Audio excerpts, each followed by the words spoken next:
have been asked to speak about education and capacity building. First thing I will do is to just give you a continental context. Actually, the first thing would have been just to tell you how important education is as an ingredient of development and also as a goal of development.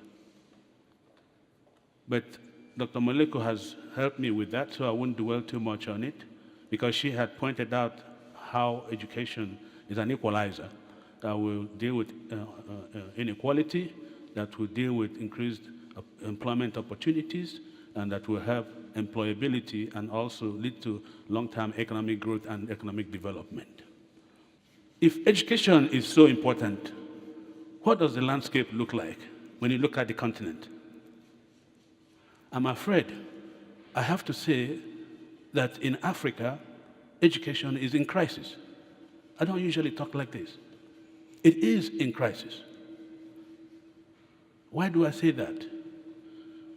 Despite the good news of high levels of enrollment, especially enrollment of women and young girls and women, and the massive explosion in tertiary educational institutions, and some other achievements in various areas of education. If you look at what characterizes educational system in Africa and the key issues that relate to education in Africa, you would agree with me that things are not quite where they should be. Number one, I mentioned a proliferation of universities. In the 60s, there were barely 200 universities in Africa. Today, we're approaching 2,000 universities in the continent. That's a significant jump in such a short period of time. It has never really happened anywhere else, the rate of growth. But there is a paradox. While we have this explosion in the number of universities, research has remained stagnant. The number of output of research products is stagnant, and that ought to be worrying to everybody. Because you ask yourself, what are these universities that we're having? What are they in the business of doing if research output is not matching this phenomenal growth? The second point is, using universities again as an example, is the explosion in private universities. The private sector has gone big time into providing tertiary education. This is both good and bad, because it's good because we need every stakeholder or every actor to be able to participate in this public good, but at the same time, it could lead to commercialization of education in the sense that the more you pay, you pay enough money, you get your degree, and all kinds of things that can go along with that. The third thing is that, again, using universities, that African universities lack international recognition. So their competitiveness globally is an issue that one has to worry.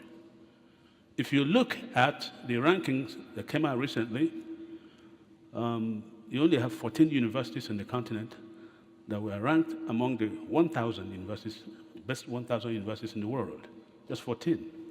And 7 of them are from South Africa. That's really good news. You know? So South Africa is an outlier in that regard. The rest of the continent is really not doing good. And I mean the entire Africa, not sub-Saharan Africa. There is something I call the provincialization of universities. Now, understand, the word university comes from the word universe and universality. So there is that kind of, the universalism that is embedded in the essence of a university, which is why a program like this tries as much as possible to expose the students to the global environment. But what we're seeing is that some of these universities are becoming what I call provincities, not universities.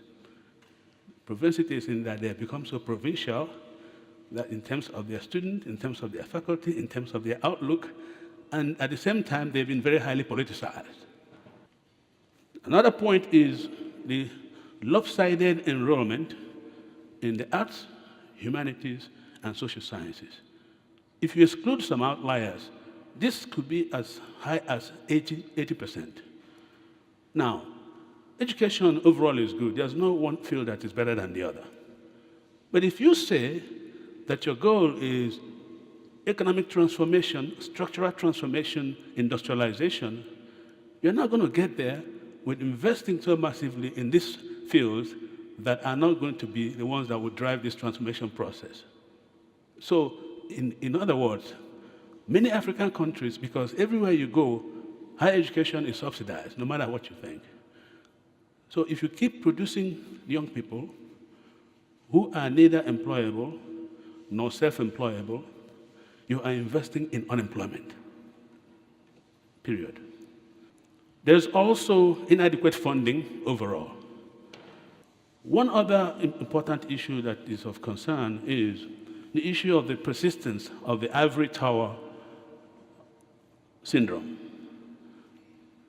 From the analysis done by the World Bank recently on fulfilling education's promise, the conclusion that came out from there is that there has been too much schooling and too little learning.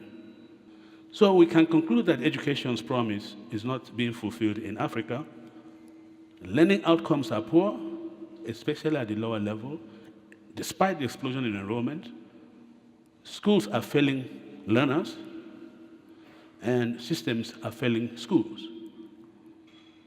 South Africa's Vision 2030 is very admirable, and as a detailed blueprint that would eliminate poverty and reduce inequality, it has two major objectives: eliminating poverty, and I like the fact that it's talking about elimination, not managing poverty or reducing poverty, but elimination, and moving towards becoming a socially and economically inclusive state. Education and capacity development are critical for the achievement of these goals.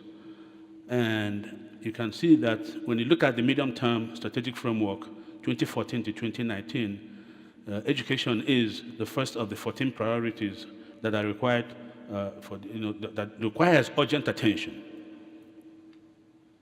Let me start with the good news. I don't always give only bad news. Now, basic education is on an upward trend with metric pass rates improving, although one might consider that it might be marginal, from 70% to about 72%, but that's something that is good in 2016. The number of graduates has also increased from about 150,000 to about 162,000 in 2016.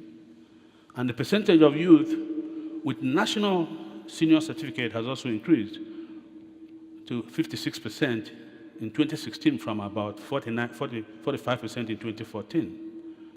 I believe that for the outlook to look good as we want to be less mixed as it is right now, that we need to pay attention to improve in certain areas. The first is that we need to pay attention to the quality of primary education in South Africa. Second, if you look in terms of quality of math and science education, there's also serious work that needs to be done in that area to try to be internationally competitive and have a higher ranking in that area. Third,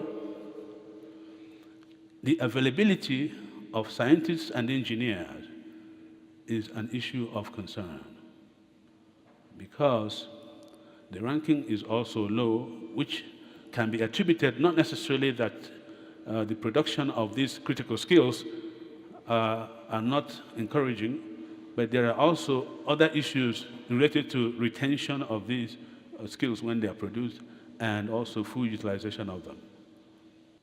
You know, the Global Competitiveness Report states that if all South African 15-year-olds received a minimum level of education, the country's GDP would be 26 times larger.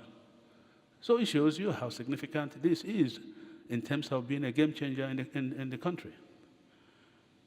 When I looked at some of the studies that have been done and some of the work that have come out, a number of things jump out. One is the institutional dimension. functioning institutions that support educational system. In other words, educational powers are also extremely decentralized. So training teachers to be able to deliver, including at the university level, is extremely important. Many universities do have centers where they try to improve pedagogy, because being a fantastic scientist does not make you a good teacher or someone who knows how to impart knowledge. That's another skill you have to learn as well. There's also the issue of measurement and rate of educational outcomes. In other words, if you look at the outcomes, are we monitoring it, are we measuring it, and are we actually trying to use them for improving the outcomes that we desire? There is also the issue of the low capacity of policy implementation. Because, this is not just in the education sector or educational policy implementation, but rather it is a fundamental problem which my organization is trying to deal with in a very, very important way. So for us, over these years, we have learned some things to understand that capacity development is a long-term process that really requires continuous follow-through. I am yet to see anywhere in the world where the government says, we have educated so many people, let us put a stop to education, let's not educate more people. The second thing that we have learned is we must use a systematic approach in dealing with this problem. Because if you look at the educational sector, or the ecosystem that surrounds the educational sector, it is not just about the teacher, the student, and the classroom. There are other important stakeholders that are within this ecosystem. And if any of those stakeholders are not playing their role adequately, you are not going to get the optimum outcome that you are requiring. Now, the third point is we need to pay serious attention to building the critical technical skills that we need. I cannot say that enough. So, in a nutshell, I would say that education represents an important determinant of economic development, and South Africa has done well to place education at the center of its Vision 2030. But as you know very well, placing education where it's supposed to be, or putting the priority that it needs, is one thing. Making sure that the very nice policies that are put in place are actually executed is yet another thing. But in South Africa, just like in most African countries, a number of skills development initiatives are in place, but they're not often adequately responding to the needs of the economy, hence creating unemployment. So there is a mismatch between what is being produced, and that's the supply from the universities, and the demand in the marketplace. So it might be necessary, in the case of South Africa, to really evaluate the action plan to 2019 and see what kind of lessons that can be drawn from there and strategies that can be used to effectively tackle the challenges relating to poor learning outcomes and inadequate access to quality teaching and learning materials and class management. So overall, let me sum up by saying a few things. I mentioned it before that in Africa, there has been a lot of increase in educational provision of educational services to a wider range of people. Educational institutions have proliferated and increased, but at the same time, we have seen too much schooling and too little learning.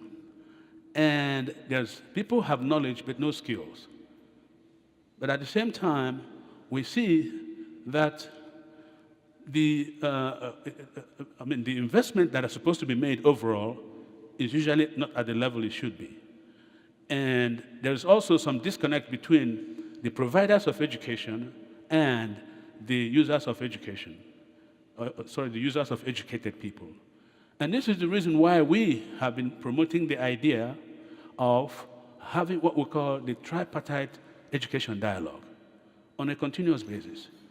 This is to say that the institutions of higher education, whether they're universities or TVETs, need to sit down with the education policymakers, being the government, and who also is the major financer of education, and thirdly, with the private sector, plus of what I call the non-state actors, but mostly the private sector, so that there will be a better understanding of what the issues are, how to respond effectively to the needs of the private sector in particular and of the society at large.